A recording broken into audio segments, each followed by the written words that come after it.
되고 이거 보면은 기쁜데 왜 기쁩니까? 잘하는 것을 보고 기쁜 거예요. 조금이라도 자랐기 때문에 기쁜 겁니다. 이제 막 봄이 오고 있어요. 그래서 막 싹씨 나고 줄기가 돋고 꽃이 피면 우리가 막 기뻐요. 왜? 잘하는 것을 보고 기쁘다 이 말입니다. 하나님 보실 때도 우리의 믿음이 자랄 때, 어떤 위대한 일을 하기보다는 조금이라도 잘하고 성장할 때, 성장하되 온전해질 때 하나님이 정말로 기뻐하시는 줄로 믿습니다. 올 한 해도 임원되신 우리 모든 성도님들이 정말로 하나님 보시기에 성장, 성숙, 또 온전한 그리스도의 장성한 분량이 충만한 온전한 사람이 되어서 하나님이 기쁨이 되시기를 간절히 축원드립니다. 어떻게 보면 온전한 사람, 아까 오 목사님께서 중요한 말씀을 해주셨습니다. 어떻게 보면 그리스도의 말씀으로 충만한 사람, 성령이 조명하심을 통해서 그리스도가 충만한 사람, 그렇죠? 성령의 조명하심을 통해서 아버지 마음이 충만한 사람, 그리스도의 말씀을 통해서 성령님을 강하게 임재를 느끼는 사람, 그런 온전한 사람, 올 한 해 우리 모두가 되어서 정말로 평신도들의 모범이 되는 우리 신앙생활 해야 될 줄로 믿습니다. 신앙의 성장의 여러 가지 단계를 존 웨슬리 목사님이 얘기하셨어요. 우리가 자연인이 있고 회개한 사람이 있고 그리스도 안에서 어린아이가 있고 그리스도 안에서 장성한 사람이 있다. 그리스도 안에 이 자연은 누굽니까? 하나님을 두려워하지도 않고 하나님을 사랑하지도 않는다. 세상 사람들은 하나님이 어디 계셔? 하나님의 진노, 하나님의 심판 생각지도 않아요. 하나님을 두려워하지도 않아요. 물론 하나님을 사랑하지도 않습니다. 하나님을 신뢰하지도 않고 하나님의 계명을 생각하지도 않아요. 자연인들, 세상 사람들 오직 잘 먹고 잘 죽는 거, 되는 대로 세상을 사는 거, 그것이 세상 사람들이에요. 그런데 여기 회개한 사람 누굽니까? 하나님을 두려워해요. 하나님을 알게 되었어요. 내가 심판을 받으면 안 되지, 영원한 벌을 받으면 안 되지. 하나님을 두려워해요. 그러나 하나님을 사랑하지는 않아요. 하나님을 신뢰하거나 의지하거나 영접하지는 않습니다. 이런 사람들이 그리스도 안에서 신앙의 출발점을 갖게 돼요. 그리스도 안에서 어린아이 된 사람들이죠. 그리스도 안에서 어린아이 된 사람 누굽니까? 하나님을 알고 사랑을 해요. 근데 두려워해요. 그 마음속에 두려움이 있어요. 어린아이가 아빠를 좋아하면서도 그러나 아빠를 두려워해요. 아직 어린아이죠. 신앙 안에서 어린아이는 하나님을 사랑하면서도 두려워해요. 그런데 존 웨슬리 목사님 말씀한 그리스도 안에서 장성한 사람, 어른은 누구냐? 두려움 없이 하나님을 사랑하는 사람. 하나님이 나를 사랑하듯이 하나님을 마음껏 사랑하는 사람, 하나님을 위해서 마음껏 헌신하는 사람, 두려움 없이 사랑하는 사람. 우리가 나이를 이제 1살 먹었는데 나이를 먹는 것이 성장하는 것이 아니라 진짜 신앙의 성장, 성숙은 그리스도 안에서 어린이 될 때 진정한 성장과 성숙이라고 생각되집니다. 이런 교육을 통해서 정말로 우리 신앙이 어린아이 단계가 아니라 그리스도 안에서 장성한 사람, 성숙한 사람, 온전한 사람으로 거듭나야 될 줄로 믿습니다. 그래서 온전한 사람이 어떻게 될 수 있느냐? 그래서 웨슬리 신학이 그 과정을 얘기한 것이 어떻게 보면은 우리가 어떻게 하면 온전한 사람이 될 수 있을까? 그 과정을 얘기한 것이 존 웨슬리의 신학입니다. 하나님의 형상, 원죄, 선행은총, 회개, 칭의, 중생, 성화, 완전, 이런 주제들이 다 결국은 온전한 사람이 되어야 된다 이거. 그리스도 안에서 어린아이가 아니라 청년이 아니라 그리스도 안에서 장성한 어른, 온전한 사람이 되어야 된다 이거예요. 그래서 어떻게 보면 작년 임원교육에서도 이런 웨슬리 신학을 얘기했었는데 다 잊어버리셨죠? 잘 잊어버리셨습니다. 잊어버렸으니까 또 강의하죠. 안 잊어버렸으면 강의를 못해. 이렇게 잘 잊어버리셔야 또 강의를 할 수 있는데, 중요한 것은 웨슬리 신학은 우리가 의롭다함을 얻고 거듭나서 거룩한 삶을 살 뿐만 아니라 하나님 앞에서 온전한 자녀가 될 수 있다 이거예요. 또 온전한 자녀가 돼야 된다. 뭐 죽는 순간, 죽어서가 아니라 지금 여기서 조은익교회 여기에서 하나님 앞에서 온전한 신자가 될 수 있다. 또 되어야 될 줄로 믿습니다. 그 구원의 과정을 설명한 것이 어떻게 보면 웨슬리 신학의 핵심이다. 그런 말씀을 드리겠습니다. 그래서 첫 번째로 우리의 신앙을 이렇게 되돌아보면 우리가 하나님의 형상으로 지음받았다. 성경 이 66권을 쭉 어떻게 보면 신학 교리로 체계화했는데 인간은 하나님 형상으로 지음받았다. 창세기 1장 27절 다 같이 한번 읽어보겠습니다. 하나님이 자기 형상 곧 하나님의 형상대로 사람을 창조하시되 남자와 여자를 창조하시고, 어떻게 보면 신학의 출발점은 우리가 다 하나님 형상으로, 태초에 인간은 하나님 형상으로 지음받았다 이거예요. 인간 하나님 형상으로 지음받았다. 남자와 여자를 창조하시고, 여기 남자 여자 다 있으시죠? 다 하나님 형상으로 지음받았어요. 하나님 형상으로 지음받은 걸작품입니다. 옆 사람 한번 얘기해 보시기 바랍니다. 당신은 하나님의 걸작품입니다. 네. 하나님의 걸작품이에요.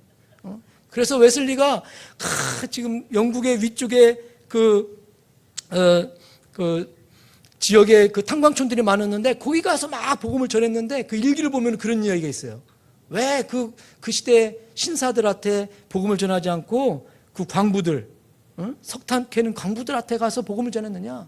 그들도 하나님의 형상으로 지음받은 인간들이라 이거예요. 그래서 하나님의 말씀을 들어야 되고 배워야 되고 예수 그리스도를 영접할 수 있는 권리가 있다. 하나님의 형상으로 지음받았다. 그래서 우리가 어떻게 보면 인권의 가장 중요한 토대가 바로 인간은 하나님의 형상으로 지음받은 하나님의 피조물이라는 것이에요. 그래서 모든 인간은 소중한 거죠. 배우든 배우지 못하든 있든 없든 다 하나님 형상으로 지음받았기 때문에 아주 소중한 존재예요. 이 하나님 형상 핵심은 하나님이 지정의 세 가지 기능을 가지고 있는데, 그 하나님 형상으로 인간을 지음받았기 때문에 인간도 이 지적 또 의지적 또 정서적인 존재다.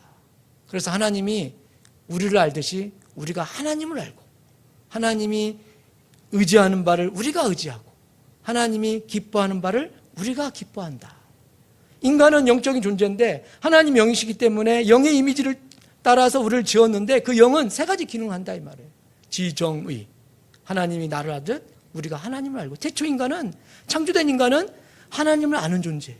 모든 일을 통해서 하나님을 알고 하나님의 뜻을 알고 하나님이 기뻐하시는 바를 기뻐하는 그런, 참 얼마나 행복한 존재였을까요?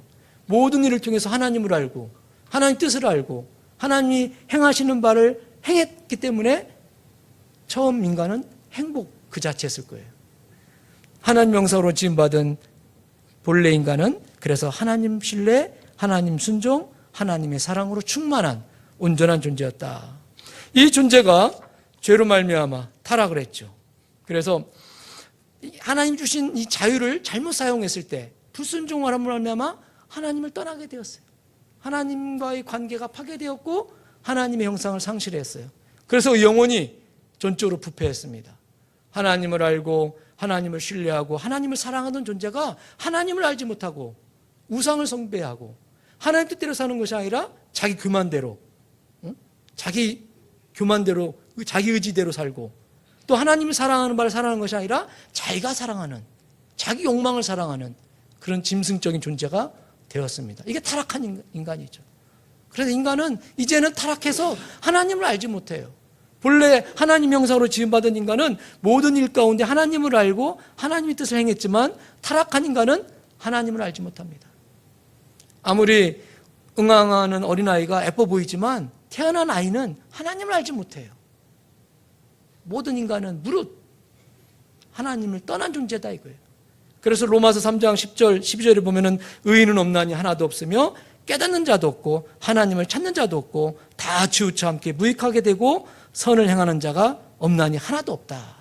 모든 인간은 타락해서 부패한 영혼이 되었다 이거예요. 그래서 성서도 보면은 돌아온 탕자 얘기가 그런 얘기 아닙니까? 아버지 나에게 돈을 주십시오 해서 그 돈 가지고 자기가 마음껏 행복하게 살 것 같았지만 결국은 도시에 나가서 흥청망청 돈을 다 쓰고 결국은 돼지우리에서 쥐엄나무 먹다가 돌아오는 비참한 인생, 타락한 인간의 모습을 보여주고 있죠. 어떻게 보면 부패한 음식이 겉은 먹을 만한 음식 같지만 먹으면 죽게 돼요. 인간이, 타락한 인간은 결국은 하나님을 떠났기 때문에 육체는 강건하지만 속사람은 죽었다 이 말이에요. 그 영혼은 죽어 있어요. 하나님을 알지 못한다 이거. 전적인 부패, 전적인 타락, 인간의 이 타락 속에서 모든 죄악, 그리고 궁극적으로는 죽음, 궁극적으로는 심판, 영원한 벌이 거기에서 비롯된다라고 볼 수 있습니다. 이런 모든 인간의 타락 속에서 인간을 구원하려고 하신 하나님의 구원의 경륜이 바로 하나님의 말씀이고 하나님의 계시입니다. 타락한 모든 인간을 어떻게 구원할 수 있을까? 어떻게 저들을 다시금 하나님 형상을 회복시킬 수 있을까? 그것이 바로 하나님의 은총의 주권적인 계시적인 경륜이다. 그 경륜이 성서 안에 들어있어요. 그래서 성서를 통해서 하나님의 구원의 경륜을 우리가 밝히 알아야 되는데, 첫 번째 하나님의 그 구원의 시발점이 바로 선행하는 은총이다. 이런 말을 존 웨슬리는 말씀하십니다. 타락한 인간을 먼저 찾아오신다 이거예요. 우리가 어떤 것을 행해서가 아니라, 어떤 공로를 행해서가 아니라 하나님 먼저 똑똑똑 놓고 하시면서 우리를 찾아오셔요. 선행하시는 은총. 디모데전서 2장 4절 같이 한번 읽어봅시다. 하나님은 모든 사람이 구원을 받으며 진리를 아는데 이르기를 원하시느니라. 모든 사람들이 구원받기를 원하신다 이거예요. 햇빛이 모든 사람이 햇빛을 비춰주는 것처럼 모든 사람이 구원받기를 원하셔서 하나님이 은혜를 베풀어 주셔요. 마음의 문을 똑똑똑 두드려요. 양심을, 꺼름직한 양심을 느끼게 하셔요. 양심의 가책을 통해서 돌아오게 하셔요. 여러분이 교회에 처음 발을 내딛는 순간을 되돌아보면 내가 공부해서 내가 준비해서 온 것이 아니라 그 순간 하나님 나를 이끌어 주신 거예요. 누구를 통해서? 친척을 통해서, 목사님의 설교를 통해서, 누군가를 통해서 하나님이 먼저 나에게 다가온 거예요. 그래서 우리는 이 구원은 오 목사님께서도 늘 말씀하시지만 우리의 공로가 아니라 하나님의 은총이다. 하나님이 앞서가시는 은혜, 앞서가시는 은총으로 말미암아 우리가 하나님께 나아가게 된 걸 늘 우리가 기뻐하며 감사해야 될 줄로 믿습니다. 선행하는 은총을 통해서 뭔가 하나님이 우리 양심에 깨름직한 것을 느끼게 하심으로 말미암아 우리가 회개케 만들어 주셔요. 그래서 진정한 구원으로 나가기 전에 회개라고 하는 단계가 있습니다. 에베소서 4장 22절, 23절 같이 한번 읽어봅시다. 너희는 유혹의 욕심을 따라 썩어져가는 구습을 따르는 옛사람을 벗어버리고 오직 너희의 심령이 새롭게 되어. 그래서 우리의 심령이 옛사람을 벗어버려야 돼요. 그래서 진정한 죄짐을 벗어버려야, 옛사람을 벗어버려야 새 사람을 덧입는데, 그리스도 안에서 새 사람을 덧입는데 옛사람을 벗어버리는 이런 철저한 회개가 있어야 돼요.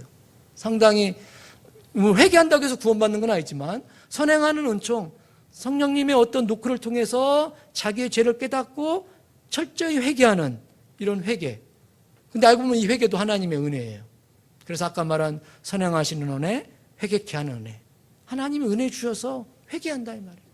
똑같은 말씀을 들어도 어떤 사람은 회개하고 어떤 사람이 마음이 더 강박해져요.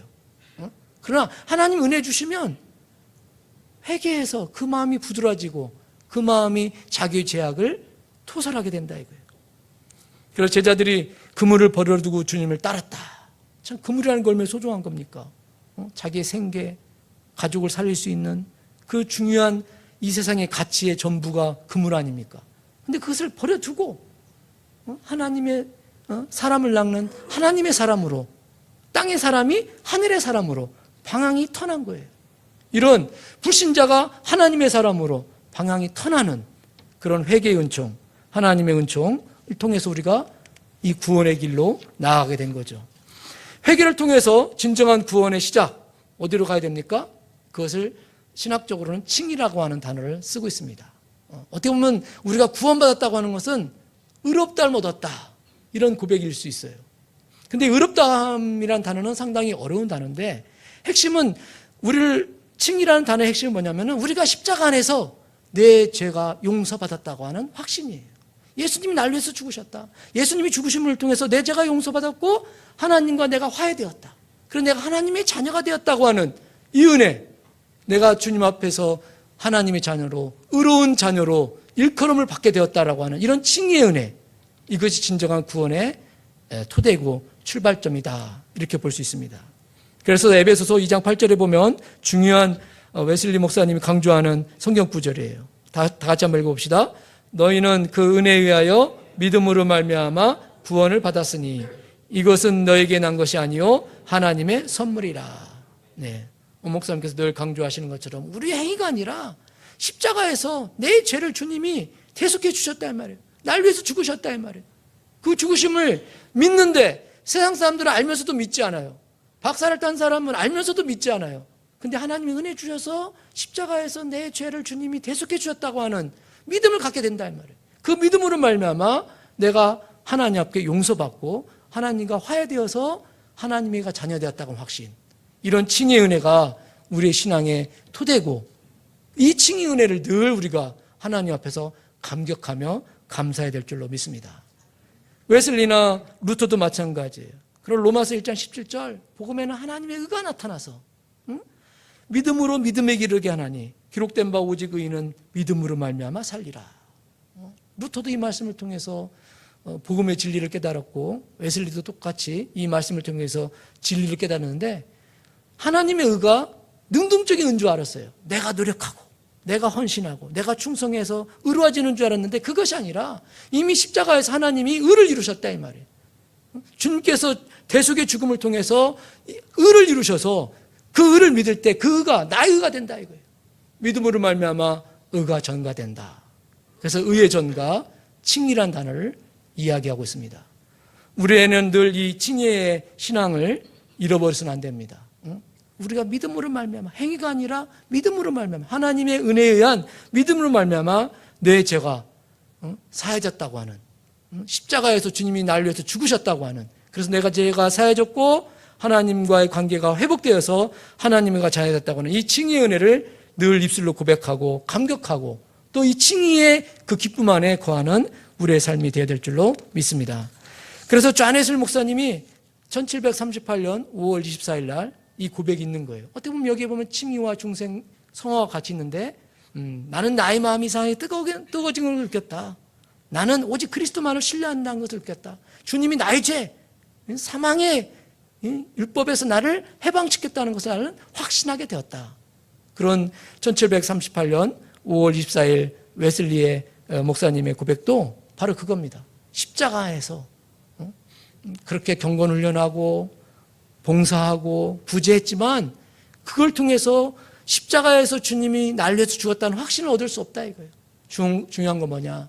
성령님이 조명해 주시고 하나님이 은혜 주셔서 믿음을 갖게 되었을 때, 십자가에서 주님이 나를 위해서 죽으셨다고 하는 믿음을 갖게 되었을 때 하나님 앞에서 의롭다함을 얻었다고 하는 확신을 갖게 되었다고 하는 사실, 우리가 존 웨슬리를 통해서도 알 수가 있습니다.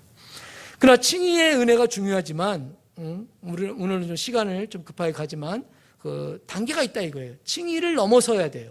칭의가 소중하지만 칭의를 통해서 중생과 성화와 그런 아까 말한 것처럼 완전에까지 나가야 된다 이거예요. 그게 이제 제 포인트가 있는데, 칭의를 넘어서 우리는 중생으로 거듭나야 돼. 칭의라는 것은 하나님과의 관계가 달라진 거예요. 하나님의 원수된 자가 십자가를 통해서 용서받고 하나님과 화해되어서 하나님 자녀가 된 거예요. 그러나 칭의를 통해서 이제 하나님의 영이 부어져서 우리가 거듭납니다. 거듭나서 우리의 속사람이 달라져요. 이게 중생이고 이게 성화의 시작이다. 그래서 성령의 부으심을 통해서 속사람이 변화되고 하나님의 형상이 회복되고 하나님의 성품이 회복되는 중생과 성화의 우리의 신앙의 싸움이 있어야 된다. 에베소서 4장 24절도 하나님을 따라 의와 진리의 거룩함으로 지으심 받은 새 사람을 입으라. 의와 진리의 거룩함으로 지음을 받은 새 사람을 입으라. 빌립보서 2장 5절도 너희 안에 이 마음을 품으라. 그리스도 예수의 마음이라. 그러니까 우리가 하나님 앞에서 용서함 받고 하나님 자녀가 됐을 뿐만 아니라 우리의 속사람이 하나님의 성품으로 거듭나야 돼요. 하나님의 영이 부으심을 통해서 우리의 마음이 그리스도의 마음으로, 또 우리의 말과 우리의 삶이 하나님 보실 때 거룩한 빛과 소금의 그런 삶으로 나아가야 된다 이 말입니다. 그게 중생과 성화의 과정이다.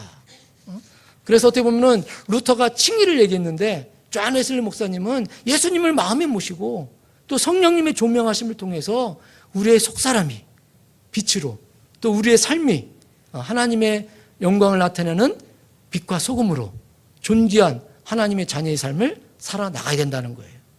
이것이 바로 중생의 은혜입니다. 중생의 은혜를 통해서 우리가 거듭나고 성화된 삶을 살지만 여전히 우리는 넘어질 수 있어요. 그렇죠? 오늘 님은 이 여기에 오신 이모님분들은 사실 여기부터 중요한 강의입니다. 우리가 십자가를 통해서 용서함 받고 하나님의 자녀가 되었어요. 성령의 존명하심 부으심을 통해서 우리의 속사람 안에 하나님의 사랑이 느껴져요. 그래서 마음의 변화와 삶의 변화가 있어요. 마음이 거룩해지고 삶이 거룩해져요. 그런데 중요한 건 뭐냐? 중생 후에도 우리가 또 회개해야 된다고 하는 사실이에요. 그것이 바로 중생자의 남아있는 부패성. 왜 우리가 중생했어도, 왜 성화된 삶을 살아도 회개해야 됩니까? 중생했다고 해서 천사가 되는 것이 아니고 중생했다고 해서 신선이 되는 것이 아니다 이거예요. 여기 보면은 우리의 영혼이 거듭났지만은 여전히 우리 영혼은 육신 가운데 거하고 있기 때문에, 또 죄가 이 세상을 지배하고 있기 때문에, 또 마귀가 유혹하기 때문에 우리는 넘어질 수 있다 이거예요. 우리 임원들이 넘어질 수 있어요. 그래서 참 중요한 게 뭐냐면은 중생하고 성화된 사람도 회개해야 된다는 거예요. 나는 의로워졌으니까, 나는 거듭났으니까 난 회개 안 해도 돼. 그러한 교만에 빠지기 쉬운데, 갈라디아서 5장 17절 보면 육체의 소욕은 성령을 거스리고 성령의 소욕은 육체를 거스르나니 이 둘이 서로 대적함으로 너희가 원하는 것을 하지 못하게 한다. 거듭나고 성화됐지만 영과 육이 싸운다 이 말이에요. 왜? 내 영혼이 육체 안에 있기 때문에. 죄가 나를 지배하지 않지만, 마귀가 나를 지배하지 않지만 마귀가 이 세상을 지배하고 있기 때문에 때로는 넘어질 수 있다 이 말이에요. 그래서 우리는 철저하게 회개를 해야 된다. 그래서 칭의와 중생을 넘어서 중생자의 철저한 회개가 중요하다. 사실은 이 이야기를 하고 싶은 겁니다. 우리가 자범의 죄 임원일지라도 우리가 그래서 주일날 참 어떻게 보면 참회의 기도 상당히 중요한 순서라고 저는 생각합니다. 우리가 주일마다 돌아왔을 때 하나님 앞에 회개한다는 게 쉬운 일이 아니지만 이 회개가 더 깊은, 더 온전한 하나님의 자녀가 되는 중요한 하나의 통로다 생각되집니다. 그래서 요한일서 2장 16절도 이는 세상에 있는 모든 것이 육신의 정욕, 안목의 정욕, 이생의 자랑이니 다 아버지께로 온 것이 아니요 세상으로부터 온 것이다. 이생의 정욕, 육신의 정욕, 안목의 정욕, 이생의 자랑, 이런 것들 회개할 수 있어야 된다. 오전에도 남아공에 있는 학생들이 왔는데, 그래서 어떻게 감리교 이렇게 박물관을 구경하다가 원산의 대부흥, 1904년에 있었던 원산의 대부흥, 또 1907년에 있었던 평양의 대부흥, 그런 얘기를 해줬습니다. 이 학생들이 감리교 부흥의 그 비결이 뭐냐, 이런 데 많은 관심을 갖고 이제 탐방 온 거예요. 그래서 원산, 여기 평양 대부흥이 한국 감리교의 큰 부흥운동의 시발점인데, 그 부흥운동의 초점은 어디 있었느냐? 알고 보니까는 회개운동이 있었다. 회개운동. 원산 대부흥은 하디라는 선교사님이 회개함으로써 부흥의 폭발이 일어났던 겁니다. 그러니까는 하디 선교사님이 열심히 노력했는데 선교에 실패만 왔었어요. 그러는 와중 중에 원산에서 사경회, 어떻게 보면 이런 임원회, 임원 교육을 하는 사경회에 하디 목사님이 고백을 한 거예요. 내가 선교사로서, 미국 선교사로서 이 조선 사람들 너무 얕봤다. 그런 교만함이 있었다. 민족적인 교만함이 있었다. 그렇지 않겠어요? 선교사로 와보니까 막 갓쓰고 있고 먹는 것도 현찮고 막 보니까 민족적인 우월감이 있었다. 그 일기에 보면 그렇게 써놨어요. 내가 서양 선교사로서 자기 안에 있던 민족적인 우월감, 하나님의 능력을 의지하기보다는 자신의 의술과 능력을 의지한 자만성, 이것을 토해냈다. 평양 대부흥도 마찬가지입니다. 길선주 목사님이 사실은 막 땅에 떼굴떼굴 두르면서 회개했어요. 내가 선교사들 시기했다 이거예요. 선교사들 선교사들을 멸시하고 교만하게 봤다 이거예요. 여러 가지를 길선주 목사님이 회개했는데 철저한 회개를 통해서 평양과 원산에 큰 부흥의 폭발이 있었다고 하는 겁니다. 우리가 온전한 하나님의 사람으로 나가기 위해 있어서는 용서함 받을 뿐만 아니라 거듭날 뿐만 아니라 철저한 우리의 마음과 삶에 철저한 회개가 있을 때 진정한 온전한 하나님의 사람으로 성장할 줄로 믿습니다. 그래서 9번째 단계가 바로 그리스도의 완전입니다. 이 완전이라는 걸 얘기했을 때도 많은 사람들이 의심을 했어요. 어떻게 우리가 완전할 수 있느냐?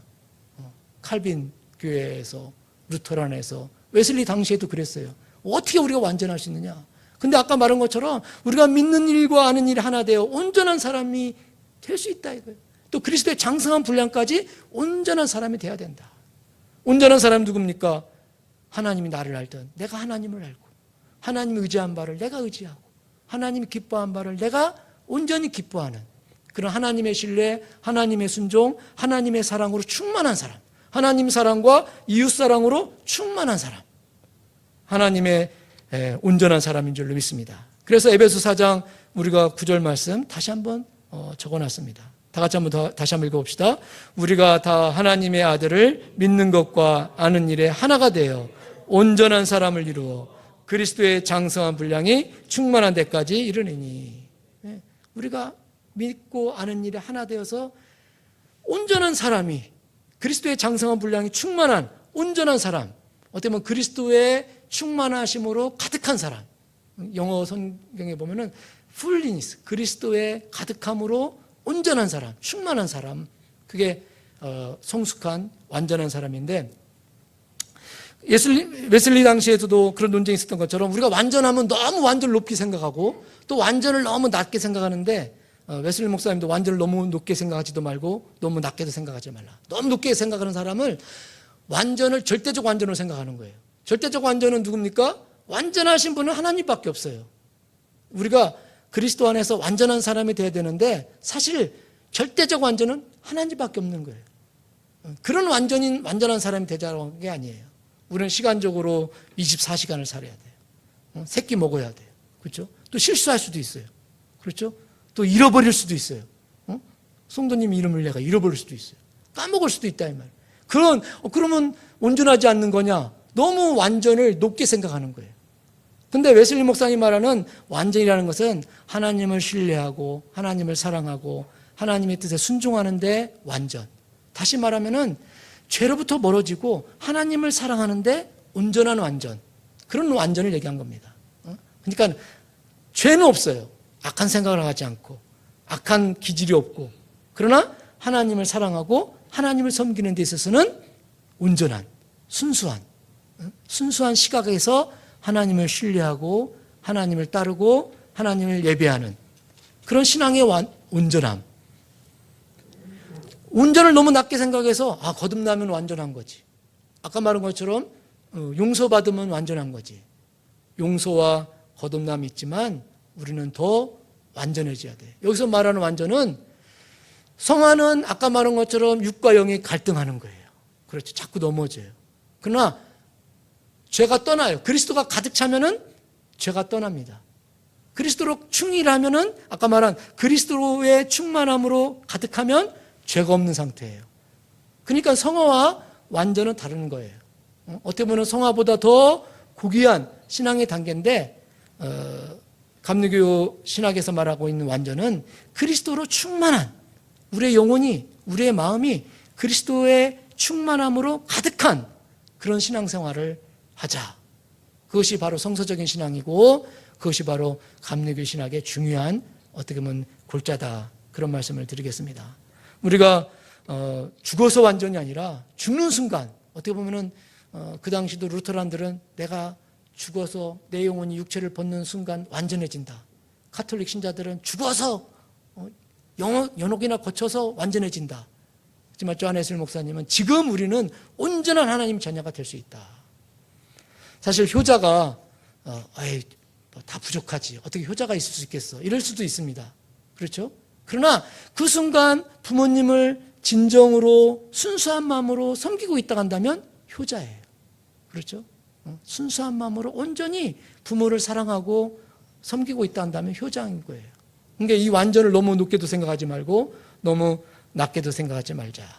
성화되었다 해서 완전하다고 생각하지 말고, 또 하나님처럼 아무 실수하지도 않는 그런 완전이 아니라 죄 없고 하나님의 사랑으로 충만한 상태, 그런 완전, 순수한 마음으로 하나님을 사랑하고 하나님의 뜻에 순종하고 하나님을 신뢰하는 그런 온전한 성도가 되어서 온전한 신앙생활을 감당해야 될 줄로 믿습니다.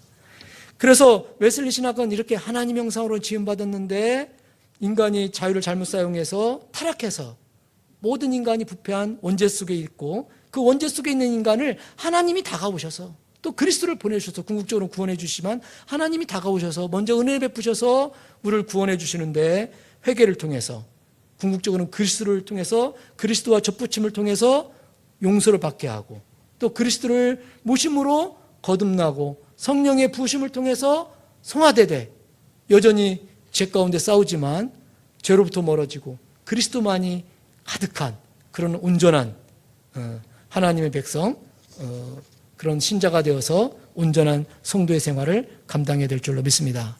교회 생활은 바로 그런 온전한 생활을 유지하는 거예요. 유지하기 위해서 경건의 훈련과 자비의 행위를 하는 겁니다. 처음에 교도소도 방문하고 구제 사업을 많이 했지만 그런 웨슬리 목사님의 그런 자비 행위를 포기하진 않았어요. 근데 순서가 바뀌었죠. 처음에는 자꾸 교도소 방문하고 국률 통해서 구원의 확신 얻으려고 했어요. 그러나 그것이 아니고 십자가를 통해서 예수 그리스도께서 나를 위해서 죽으셨다고 하는 확신을 얻는데 그 확신은 믿음으로 주어지는 하나님의 은혜로 말미암은 믿음으로 주어지는 하나님의 선물이다. 인간의 행위가 아니라 하나님의 전적인 은총이다. 그러나 그 은총을 받은 사람은 거듭나서 끊임없이 이웃사랑, 자비의 행위를 통해서 더 많은 하나님의 은혜를 사모해야 된다. 그래서 이런 은총의 수단을 통해서 우리가 믿음을 유지하고 믿음이 깊어지고 믿음이 충만해져야 된다. 그래서 이 은총의 수단에 대해서 웨슬리 목사님 이런 말을 했습니다. 인간이 원하면 구원을 받는다. 우리가 사모해야, 간구해야 하나님 주신 하나님 자비로우셔서 우리가 사모하고 간구하고 호소하고 애타게 목말라야 하나님 부어주셔요. 그러나 인간이 원할 때 구원받는 것은 아니다. 내가 11시에 주님 은혜를 부어주십시오. 그때는 우리가 조정을 할 수 없다 이 말이에요. 때는 하나님의 것이야. 하나님의 주권에 속한 거야. 우리는 간구하고 호소하고 애원하고 요청하고 기도해야 된다.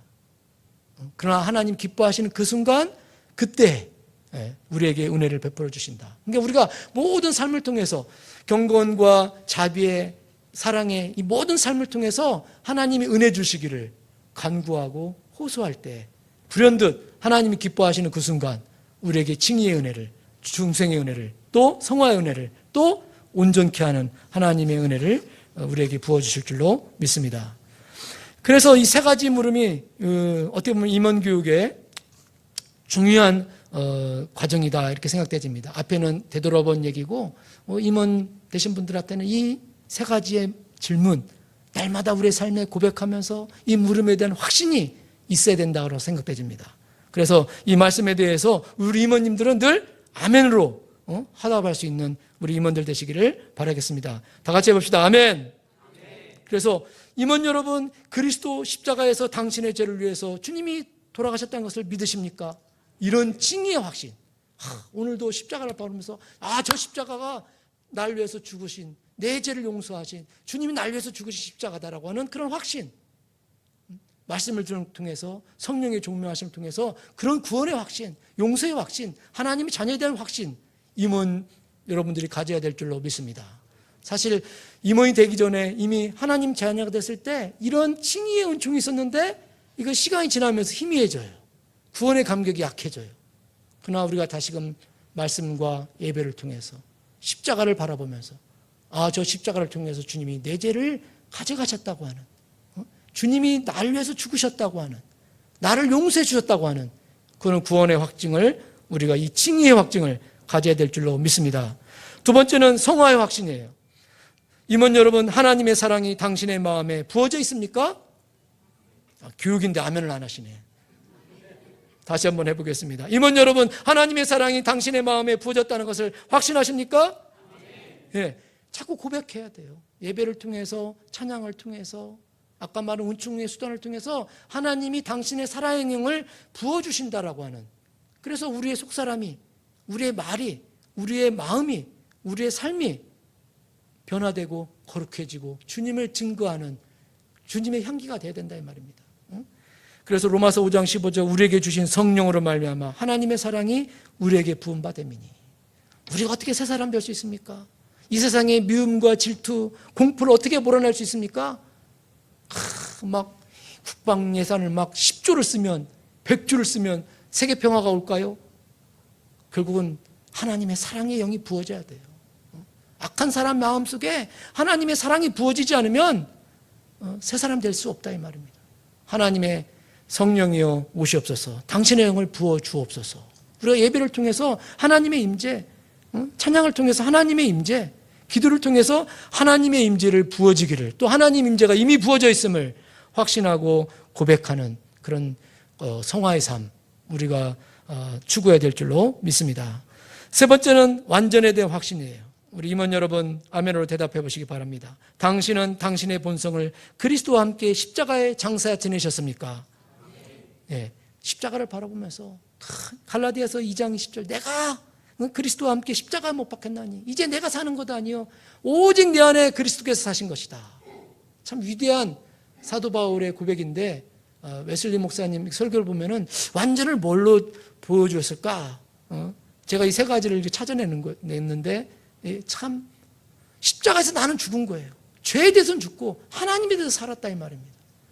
어떻게 보면은 온전한 성도는 누굽니까? 주님이 나의 주인이에요.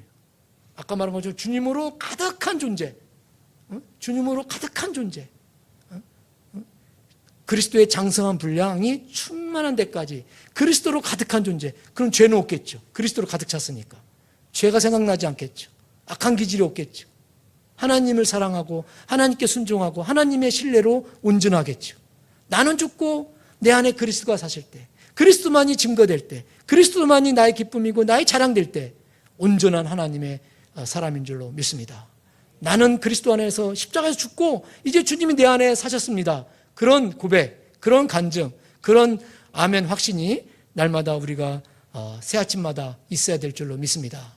이런 칭의의 확신, 또 성화의 확신, 또 완전에 대한 확신, 이런 확신들이 있을 때 진정한 온전한 사람이 되어서 온전한 성도의 삶을 살아간다고 말할 수 있겠습니다. 마지막으로 그러면 우리 임원들의 성화된 삶의 표지는 뭐냐? 늘 우리가 알고 있는 사실이지만은 온전한 성도들의 모습은 어떻게 보면은 기도와 감사와 헌신과 또 중요한 기쁨이라는 네 가지를 제가 얘기해 봤는데, 아까 말한 데살로니가전서 5장 16절 18절 항상 기뻐하라, 쉬지 말고 기도하라, 범사에 감사하라, 그 말씀에 의지하면 온전한 성도의 어떤 삶의 자세는 기도는 왜 중요합니까? 우리의 신앙의 대상은 세상이 아니에요. 우주가 어떻게 생겼을까? 저 기계는 IT는 어떻게 작동할까? 다 신비죠. 핸드폰이 작동하는 것도 신비야. 제가 하이브리드 샀는데 참 이것도 신비야. 전기로 갔다가 휘발유로 갔다가 이것도 신비야. 그러나 그것은 신앙의 대상이 아니에요. 신앙은 하나님을 더하는 거예요. 하나님과의 관계가 신앙입니다. 그러니까 기도는 온전한 성도의 어떤 표지입니다. 늘 하나님을 향하여 오픈되어 있는 마음, 하나님의 소리에 늘 귀를 기울이는 사람. 우리가 뉴스를 듣고 사람들의 소리에 귀를 기울이지만 하늘문을 열어놓은 사람, 하늘문을 열어놓은 사람, 형식적인 몇 시간 기도했느냐 그게 더 중요한 것이 아니라 모든 삶을 통해서 하늘창을 열어놓고 사는 사람, 온전한 성도의 삶입니다. 두 번째는 감사의 삶. 아까 오 목사님도 말씀하셨지만 모든 것이 사실 감사죠. 우리가 하나님 자녀된 것도 감사하고, 그렇죠. 하나님 나라 유업을 이룬 것도 감사하고, 또 임원으로 세움받은 것도 감사하고, 오늘 이 자리에 있는 것도 감사인 줄로 믿습니다. 네. 옆에 있는 사람의 옆에 있는 존재가 된 것도 감사한 일인 줄로 믿습니다. 네? 서로 옆에 있는 것도 감사. 모든 시간이 감사. 왜? 하나님이 주신 시간과 공간이고 삶이기 때문에. 어떻게 보면 무릎범 모든 일에 우리가 감사할 수 있어요. 사실 그냥 봄이 오고 있으니까 감사하죠. 보니까 봄이 오고 있어. 감사해요. 하나님과 관계 속에서 생각해 보면 감사할 것으로 가득 찼어요. 온전한 성도의 모습. 세 번째는 십자가입니다. 그의 삶 속에 사명이 있어야 돼요. 온전한 성도는 하나님 주신 사명, 헌신하는 삶이에요. 자기 십자가 들고 주님을 따르는 거예요. 온전한 성도는 슬픔이 없겠지, 고난이 없겠지. 그러나 성서를 보면 온전한 하나님의 사람들은 더 많은 시련과 더 많은 고난이 있어요. 그에겐 사명이 있었다 이 말입니다. 그에게는 고난 속에서도 하나님 주신 인생의 소명이 있었다는 거예요. 어떻게 보면 온전한 성도의 표지는 이런 헌신이죠. 하나님이 주신 사명. 아무리 100억이 있어도 1억 더 101억을 가지려고 막 돈의 욕망에 사로잡혀 있는 사람보다 비록 돈은 많이 갖지 않았을지라도 청소부일지라도 하나님 지으신 이 세계를 아름답게 내가 갖고 있다, 청소한다고 하는 그런 마음의 자세를 가지고 있다면 후자가 더 행복한 사람이라는 거예요. 그 마음속에는 소명이 있다 이거예요. 하나님 관계 속에서 하나님 주신 일거리가 있었다고 하는 사실이에요. 온전한 성도는 하늘문을 열어놓고 또 주어진 모든 일 속에 하나님이 일하신 것을 감사할 뿐만 아니라 하나님과 관계 속에서 하나님 주신 일거리가 있는 헌신하는 사람, 고난 속에서도 십자가를 붙들고 나아가는 사람, 온전한 성도의 표지입니다. 마지막으로는 기쁨이에요. 우리가 체육대회 때 그런 설교도 해봤지만 어떻게 보면은 항상 기뻐하라. 참 우리의 모든 삶 속에 믿음과 소망과 사랑의 삶 알고 보면은 다 기쁨의 삶이다 이거예요. 기독교는 우울의 종교가 아니라 기쁨의 종교예요. 성탄절은 기쁜 날이고 부활절은 죽음을 이긴 승리의 기쁨의 축제. 어떻게 보면은 모든 예배는 축제, 기쁨의 순간이에요. 그래서 우리의 믿음 생활도 사랑도 소망도 알고 보면 기쁨이다. 그래서 했던 설교를 다시 한번 보여드리면은 믿음은 살아계신 하나님을 기뻐하는 거다. 믿음 생활은 살아계신 하나님을 기뻐하는 거다. 다윗이 골리앗 앞에서 만군의 살아계신 만군의 여호와 하나님의 이름으로 살아계신 만군의 하나님. 어떻게 보면 신앙이 좋다는 건 뭡니까? 하나님이 살아계시다는 거예요. 하나님 살아계시다. 살아계신 하나님을 기뻐하는 것이 아주 깊은 신앙의 모습이고, 사랑은 무엇입니까? 사랑은 하나님이 채워준 삶을 기뻐하는 거예요. 자그마한 일일지라도 하나님이 채워주신 것, 없는 것만 보는 것이 아니라 하나님이 주신 것을 기뻐하는 거예요. 하나님이 주신 것. 하나님이 가정을 주시고, 또 자식, 속식일지라도 자식을 주시고, 또 여러분에게 인생의 길을 주신 거, 어떻게 보면 다 이게 하나님 채워주신 삶을 기뻐하는 거예요. 부모님을 주시고, 믿는 자로 구원해 주시고, 교회 공동체를 주시고, 또 부름 주시고, 또 맑은 하늘 주시고, 그렇죠? 맑은 하늘 주시고, 좋은 성도를 주시고, 이걸 다 하나님이 채워준 삶을 기뻐하는 게 사랑의 삶. 소망의 삶은 무엇입니까? 하나님이 약속하신 미래를 미리 맛보면서 기뻐하는 거예요. 교회 공동체는 천국을 미리 맛보면서 기뻐하는 겁니다. 우리가 서로 성도가 사랑하는 자매 형제가 되었어요. 우리는 뭐 혈족도 아닌데 그리스도로 말미암아 그리스도 안에서 형제 자매다 이 말이에요. 저 천국은 만민이 하나님 아버지가 되시고 만민은 하나님 만민의 아버지가 되시는 하나님의 평화의 사랑의 그런 공동체인데 바로 우리가 미리 맛보는 거예요. 하나님 안에서 우리가 다 가족인데 이미 교회 공동체를 통해서 형제 자매로서 그 기쁨을 맛보는 거예요. 하나님이 약속하신 미래를 미리 맛보는 것, 그것이 소망인 줄로 믿습니다.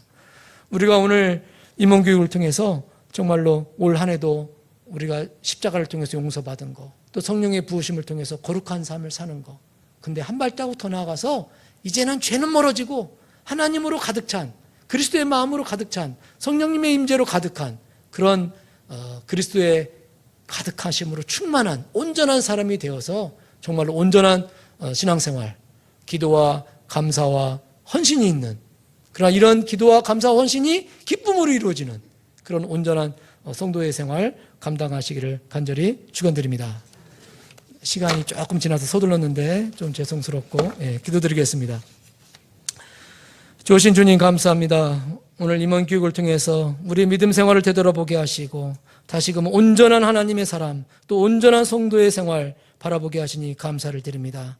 2019년 새해 열어주셨사옵고 또 우리 교회 신앙생활 감당하게 하셨사오니 올 한 해도 주님 우리에게 큰 은혜 주시고 큰 믿음 주셔서 거의 크리스찬, 명목적인 크리스찬이 아니라 하나님 앞에서 온전한 믿음 생활을 감당할 수 있는 저희들 모두가 될 수 있도록 믿음의 믿음, 은혜의 은혜를 더하여 주시옵소서.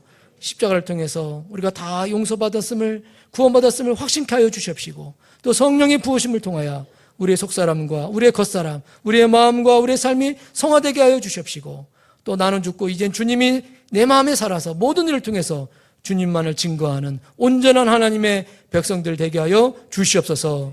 우리 교회가 더욱더 온전케 하시고 우리 임원들이 더욱더 온전케 되어서 올 한 해 우리 교회와 우리 모든 성도들이 하나님의 기쁨, 하나님의 자랑, 또 하나님께만 영광 돌릴 수 있는 하나님의 교회가 되게 하시고 우리 모든 성도들 되게 하여 주시옵소서. 예수님의 이름으로 간구하며 기도드리옵나이다. 아멘.